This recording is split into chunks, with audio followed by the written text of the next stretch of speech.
Israel যুদ্ধবিরতি চুক্তি লঙ্ঘন করেছে অভিযোগ এনে পরবর্তী নির্দেশ না দেওয়া পর্যন্ত জিম্মি মুক্তি স্থগিতের ঘোষণা দিয়েছিল হামাস।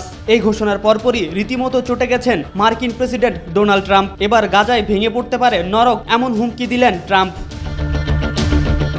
ওভাল অফিসে সাংবাদিকদের সঙ্গে এক দীর্ঘ আলোচনায় ট্রাম্প জিম্মি মুক্তি বন্ধের বিষয়ে হামাসের ঘোষণায় অসন্তোষ প্রকাশ করেন। এছাড়া শনিবার দুপুরের মধ্যে জিম্মিদের ফেরত না পেলে যুদ্ধবিরতি চুক্তি ভঙ্গ করতে ইসরায়েলের প্রতি আহ্বান জানান তিনি। ফিলিস্তিনিদের গাজায় ফিরে আসার অধিকার থাকবে কিনা এমন প্রশ্নের উত্তরে ট্রাম্প বলেন, না, তাদের তা থাকবে না, কারণ তারা আরও ভালো আবাসন পাবে। তিনি আরও বলেন, আমি তাদের জন্য একটি স্থায়ী জায়গা তৈরি করার কথা বলছি। গাজা পুনরায় বসবাসযোগ্য হতে কয়েক বছর লাগবে। 2023 সালের 7 অক্টোবর 73 জনকে জিম্মি করে গাজায় নিয়ে আসে হামাস। এছাড়া এক দশক আগে আরও 3 জনকে জিম্মি করা হয়েছে, যারা এখনও গাজায় আটক রয়েছেন। যদি সকল জিম্মি মুক্তির বিষয়টি নিশ্চিত করা না হয়, তাহলে গাজায় জাহান্নামের ক্রোধ নেমে আসার এই হুঁশিয়ারি দিলেন ট্রাম্প।